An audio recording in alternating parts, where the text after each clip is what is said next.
নমস্কাৰ, ষ্টুডিঅ'ত মই ৰূপম কলিতা। এই মুহূৰ্তত লৈ আহিছোঁ ৰাজ্যবাসীলৈ অসমৰ লগতে ভাৰতবৰ্ষৰ বিভিন্ন প্ৰান্তৰ পৰা একেলগে কেইবাটাও জৰুৰী খবৰ।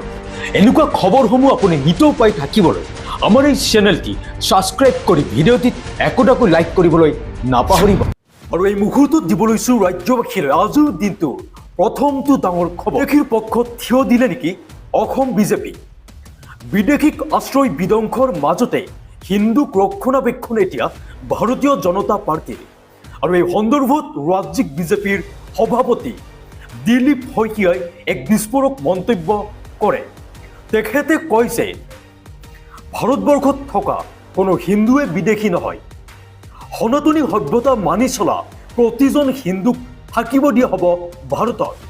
আৰু অসমত থকা হিন্দু বিদেশীলৈ বিজেপিৰ এতিয়া অভয়বাণী। বাতৰিটোলৈ মন কৰিব, এবাৰ বিদেশীৰ পক্ষত থিয় হ'ল নেকি অসম বিজেপি? বিদেশীক আশ্ৰয় বিতৰ্কৰ মাজতেই বিদেশী হিন্দুক এতিয়া ৰক্ষণাবেক্ষণ বিজেপিৰ। আৰু ৰাজ্যিক সভাপতি দিলীপ শইকীয়াৰ বিস্ফোৰক মন্তব্য, ভাৰতবৰ্ষত থকা কোনো হিন্দুৱে বিদেশী নহয় আৰু সনাতনী সভ্যতা মানি চলা প্ৰতিজন হিন্দুকে এতিয়া থাকিব দিয়া হ'ব ভাৰতত। আৰু হিন্দুক সংৰক্ষণ দিয়াটো আমাৰ ৰাষ্ট্ৰীয় কৰ্তব্য। এয়া মন্তব্য কৰা পৰিলক্ষিত হয় ৰাজ্যিক বিজেপিৰ সভাপতি দিলীপ শইকীয়া। আৰু অসমত থকা হিন্দু বিদেশীলৈ এতিয়া বিজেপিৰ অভয়বাণী। আৰু এটি দিব লৈছোঁ অনেক গুৰুত্বপূৰ্ণ খবৰ। এতিয়া সাৱধান হওক প্ৰতিগৰাকী আধাৰ কাৰ্ডৰ গৰাকী, কিয়নো আপোনাৰ আধাৰ কাৰ্ডে বিপদত পেলাব আপোনাক। হয়, আপোনাৰ আধাৰ কাৰ্ডখনে আপোনাৰ জীৱনলৈ কাল অমানিশা আনিব পাৰে, কিয়নো এতিয়া অসৎ ব্যৱহাৰ কৰা পৰিলক্ষিত হৈছে আধাৰ কাৰ্ডৰ নামত। আৰু গুৱাহাটীত জব্দ হয় প্ৰায় 500খনকৈ ভুৱা আধাৰ কাৰ্ড। এক গুৰুত্বপূৰ্ণ নথি প্ৰস্তুতৰ নামত আপোনাকো দুষ্ট চক্ৰই পেলাব পাৰে বিপদত। গুৱাহাটীত আধাৰ কাৰ্ডক লৈ পোহৰলৈ আহিছে বৃহৎ জালিয়াতিৰ তথ্য। আৰু আৰক্ষীৰ জালত পৰিছে ইতিমধ্যে 3জনকৈ ধুৰন্ধৰ। মুহূৰ্তত জনাই আছো এক অতিকৈ গুৰুত্বপূৰ্ণ খবৰ। আধাৰ কাৰ্ডৰ গৰাকী হওক সাৱধান। এতিয়া গুৱাহাটীত আধাৰ কাৰ্ডক লৈ বৃহৎ জালিয়াতি। ভুৱা আধাৰ কাৰ্ড বনাই আপোনাকো দুষ্ট চক্ৰই পেলাব পাৰে বিপদত। আজি জোৰদত আৰক্ষীৰ অভিযানত উৎখাত হয় ভুৱা আধাৰ কাৰ্ড কেন্দ্ৰ।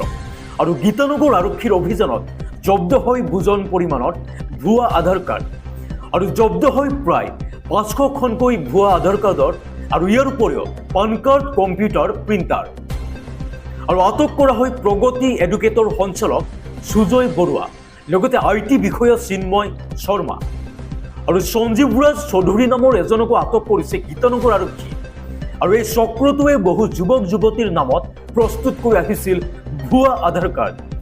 আৰু ভুৱা আধাৰ কাৰ্ডৰ জৰিয়তে লুটি আহিছিল স্কিল ডেভেলপমেণ্টৰ ধন। আৰু নিবনুৱা যুৱক যুৱতীৰ নামত এতিয়া ভুৱা আধাৰ কাৰ্ড প্ৰস্তুত কৰি হস্তগত কৰিছিল। আৰু এটি দিব লৈছোঁ অনেক পলিটিকেল ব্ৰেকিং নিউজ। এবাৰ অনুপ্ৰৱেশ আৰু বিদেশী আইনক প্ৰত্যাহ্বান জনাই অগপই। আৰু বিদেশীক আশ্ৰয় দিবলৈ বিজেপিয়ে অনা নিৰ্দেশনাৰ বিৰোধিতা কৰে অগপে। অনুপ্ৰৱেশ আৰু বিদেশী আইন 2025ৰ তীব্ৰ বিৰোধিতা কৰে অসম গণ পৰিষদে। আৰু চৰকাৰৰ নিৰ্দেশনাৰ বিৰুদ্ধে উচ্চতম ন্যায়ালয়ৰ দ্বাৰস্থ হ'ব এতিয়া অগপ। জনাই আছো সবিশেষ। এইবাৰ বিদেশীক আশ্ৰয় দিবলৈ বিজেপিয়ে অনা নিৰ্দেশনাৰ বিৰোধিতা অগপৰ। অনুপ্ৰৱেশ আৰু বিদেশী আইন 2025ৰ তীব্ৰ বিৰোধিতা অসম গণ পৰিষদ।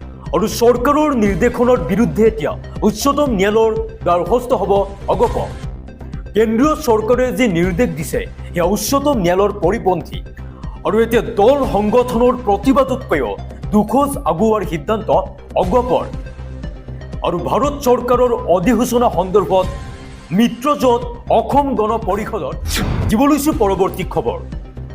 জনজাতিকৰণ হ'লে এবাৰ বিপদত পৰিব ৰাজ্যৰ মুছলমান লোকসকল। হয়, জনজাতিকৰণ হ'লে অসমখন ট্ৰাইবেল বেল্ট ৰাজ্য হ'ব। এতিয়া 6 জনগোষ্ঠীৰ জনজাতিকৰণৰ বিৰোধিতা কৰে AIUDFৰ বিধায়ক আশৰাফুল হুছেইনে। পুনৰবাৰ উল্লেখ কৰিছো বাতৰিটোলৈ মন কৰিব বিধায়ক আশৰাফুল হুছেইনে বিৰোধিতা কৰিলে 6 জনগোষ্ঠীৰ জনজাতিকৰণ। জনজাতিকৰণ হলে বিপদত পৰিব ৰাজ্যৰ মুছলমান লোকসকল। জনজাতিকৰণ হলে অসমখন হ'ব ট্ৰাইবেল বেল্ট ৰাজ্য। এতিয়া জনজাতিকৰণ কৰিলে অসমৰ 50% মানুহ এছটি হৈ যাব। ৰাজ্য চৰকাৰৰ পুজবেক নীতি সন্দৰ্ভত মন্তব্য কৰে বিধায়কজনে আৰু মুখ্যমন্ত্ৰীয়ে ৰাজনৈতিক মুনাফাৰ বাবে ষড়যন্ত্ৰ কৰা বুলি মন্তব্য বিধায়কজনৰ। দিব লৈছো পৰৱৰ্তী খবৰ। এবাৰ অসমলৈ বিদেশী ৰঙা দলিচৰ প্ৰসংগত সৰব হৈছে কংগ্ৰেছ সাংসদ গৌৰৱ গগৈ। নিৰ্বাচন আহিলেই বিজেপিয়ে অসমৰ বঙালীক বাংলাদেশী সজায় আৰু এইবাৰ বিদেশী ৰঙা দলিচৰ প্ৰসংগত গৌৰৱ গগৈ সৰব হৈ পৰে। পশ্চিমবংগৰ ভোট ল'বলৈ যাওঁতে অসমৰ বঙালীক বাংলাদেশী সজায় বিজেপি আৰু এইবাৰ 10 ছেপ্টেম্বৰ ফ্লপ হ'ব অসমত। আৰু অসম আৰক্ষীক ৰাজনৈতিক ব্যৱহাৰ কৰিলে অসমলৈ বিদেশী ৰঙা দলিচৰ প্ৰসংগত এনেদৰে সৰব হৈ পৰে বিধায়কগৰাকীয়ে। প্ৰব্ৰজন আৰু বিদেশী আইন সংশোধনক গৰিহণা এইবাৰ এপিচিচিৰ সভাপতিগৰাকী আৰু অসমলৈ বিদেশী ৰঙা দলিচৰ প্ৰসংগত সৰব হৈ গৌৰৱ গগৈ। পশ্চিমখনে আৰু জানি বুজিয়ে এনে পৰিৱেশৰ সূচনা কৰে চৰকাৰখনে।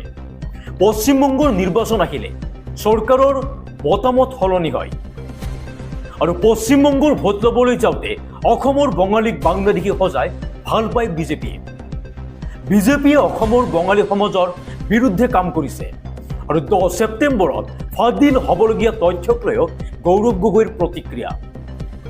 আৰু তেখেতে কয় যে 10 ছেপ্টেম্বৰ ফ্লপ হ'ব অসম আৰক্ষীক ৰাজনৈতিকভাৱে ব্যৱহাৰ কৰিলে চৰকাৰে আৰু বিজেপি অগপ নেতাই দল ত্যাগ কৰাক লৈও মন্তব্য গৌৰৱ। পৰৱৰ্তী খবৰ। কিমান দি ভোটাৰে পাব এতিয়া নাগৰিকত্ব, কিয়নো আহি গ'ল ইয়াকে লৈ এক বিগ আপডেট। সাজু কৰা হৈছে এখন বৃহৎ তালিকা। এতিয়া অসমত আছে 94,477 গৰাকী দি ভোটাৰ আৰু ইয়াৰে কিমান লোকক দিয়া হ'ব এতিয়া নাগৰিকত্ব। মুছলমানক বাদ দি এতিয়া সকলো দি ভোটাৰে পাব ভাৰতীয় নাগৰিকত্ব। জনাই আছো এই সন্দৰ্ভত বিশেষ প্ৰতিবেদন আৰু এই মুহূৰ্তত জনাই আছো প্ৰতিগৰাকী দৰ্শকৰ বাবে এক বিগ ব্ৰেকিং নিউজ। এতিয়া দি ভোটাৰক নাগৰিকত্ব প্ৰদানক লৈ আহি গ'ল বিগ আপডেট, কিয়নো অসমত আছে 94,477 গৰাকী দি ভোটাৰ আৰু ইয়াৰে কিমান লোকক দিয়া হ'ব নাগৰিকত্ব। এতিয়া মুছলমানক বাদ দি সকলো দি ভোটাৰে পাব ভাৰতীয় নাগৰিকত্ব। হয়, মুছলমানক বাদ দি এতিয়া কোন কোন ধৰ্মাৱলম্বীয়ে পাব ভাৰতীয় নাগৰিকত্ব আমি জনাই আছো। সবিশেষ ভিডিঅ'টো শেষলৈকে চাই থাকিব। এতিয়া মুছলমানক বাদ দি শিখ, পাৰ্চী, জৈন, খ্ৰীষ্টান আৰু বৌদ্ধ ধৰ্মাৱলম্বীয়ে পাব ভাৰতীয় নাগৰিকত্ব আৰু সুপ্ৰিম কোৰ্ট আৰু ভাৰত চৰকাৰৰ নিৰ্দেশত এতিয়া অসমত দি ভোটাৰ